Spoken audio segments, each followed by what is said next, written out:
In this final day of training, you will learn how to improve the look and feel of your applications using Spark text controls, styling, and skinning. In this video, you will learn about the first topic, the Spark text controls. You have worked with this employee portal application before to create states and transitions. On this day of training, we stripped this application down to focus on the visual display. By the end of the day of training, you will have converted it to look like this, with vertical and formatted text, vertical panel container headers that display different colors, and a button control that animates. Flex 4.5 contains both the new Spark text controls and the old MX controls. As with all other components that you learned about in this series, use the Spark equivalents whenever possible. This video will focus on the Spark components. Starting with Flex 4, both Spark and MX components can take advantage of the Flash text engine and the text layout framework, but the MX controls take advantage of them to a lesser degree. You will learn more about the text layout framework in the next video. I have searched the help files for this article about the Spark text controls in the Using Flex 4.5 content.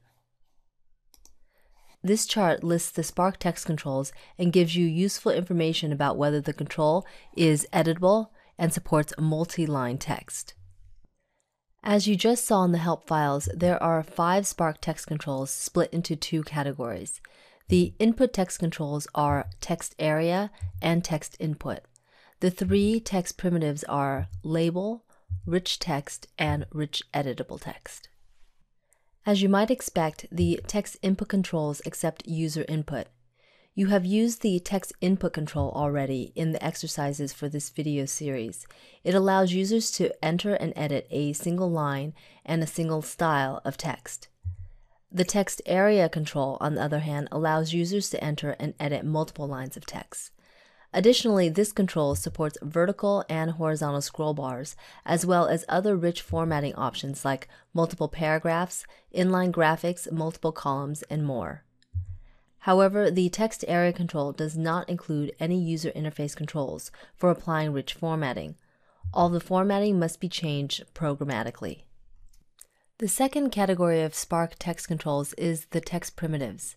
These controls offer new text functionality available in Flash Player 10 and Air 1.5. The implementation is achieved using the new Flash text engine and the text layout framework. You will learn more about these elements in the next video. The text primitives are typically used in component skins. I'm scrolling down the page in the Using Flex 4.5 documentation that I showed you earlier and clicking on the link to the Spark text control feature overview.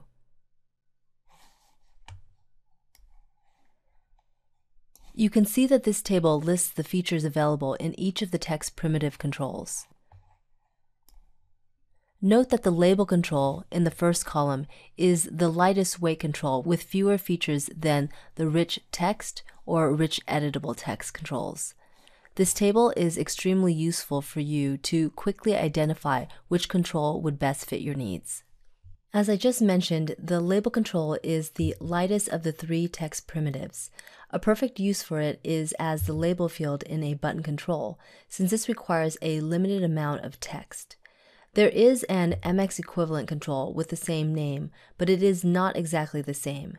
The Spark label control can display multiple lines of text, while the MX control can only display a single line of text. Both can only use one format or style at a time. The Spark label control can also render bidirectional text and support rotation and alpha property settings, even if you are using device fonts or non-embedded fonts. This control also is completely non-interactive and doesn't support hyperlinks, scrolling, selection, or editing.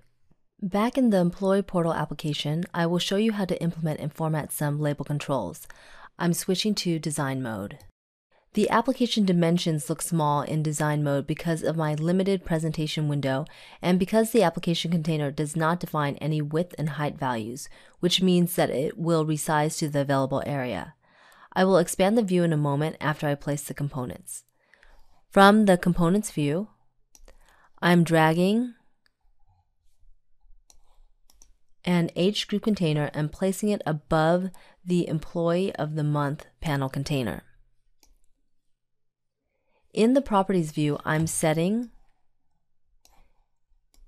the X value to 24 and the Y value to 21, and then removing the width and height values.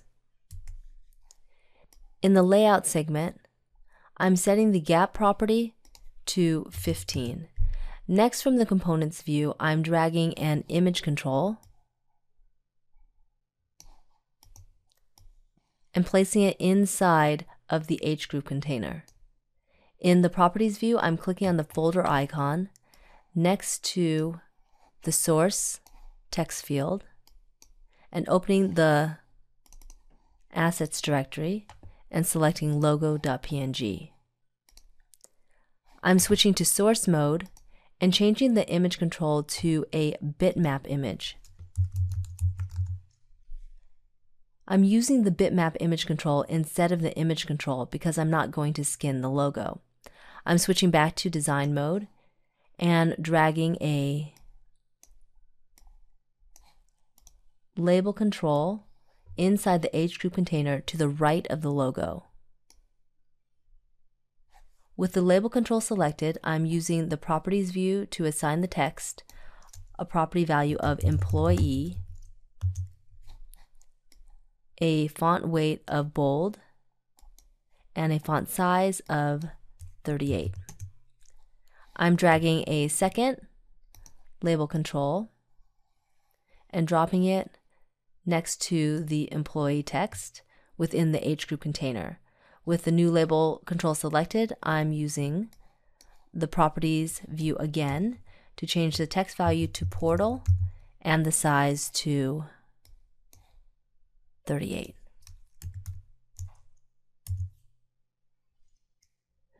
You can see that the E in employee is not aligned with the bottom of the logo.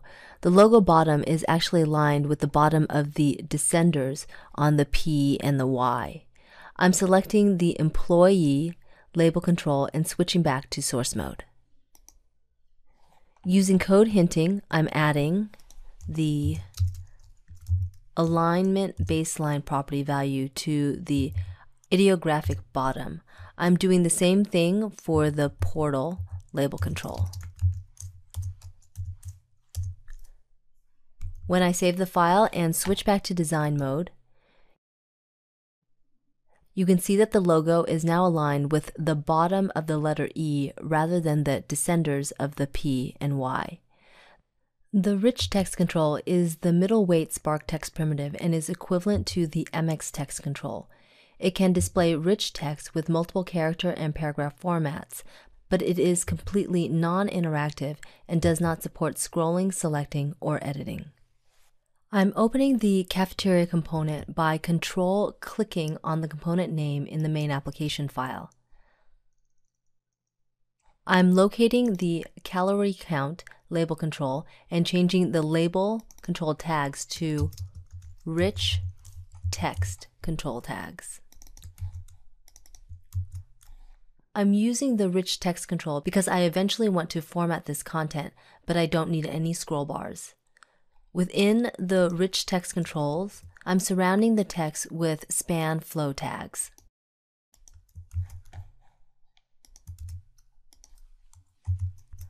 I'm saving the file and then running the application.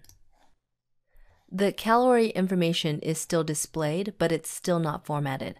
I will format it in the next video. The RichEditable Text control is the heaviest weight of the three text primitives. Its MX equivalent is the text area control, but the RichEditable Text control is considered chromeless. It does render a scrollable rectangle of selectable and editable text, and it can draw a background and use all the text formatting styles, but it does not support a drawing of a border or scroll bars. You can combine it with other components to add the scroll bars. To create a scrollable RichEditable Text control, you use the scroller class. You surround the text control component instance with a scroller instance. I'm opening the monthly events custom component from the main application file by control-clicking on it. This component displays the company's events in the last panel on the right. I'm changing the label control around the text to a rich editable text control.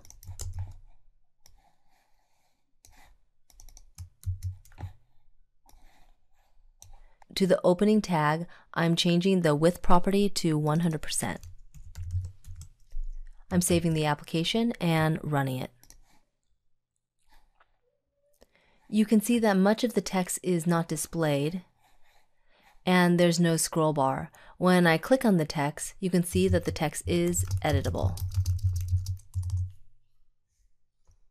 Back in the monthly events.mxml file, I'm surrounding the rich editable text control with the scroller control.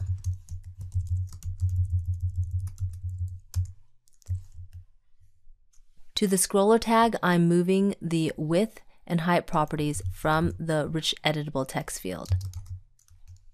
I'm assigning the editable property to the rich editable text field with a value of false. When I save the file and run the application, the monthly events panel container now has a scroll bar on the right, and you can see all of the content, which is no longer editable. For your next step, watch the video titled Utilizing the Text Layout Framework.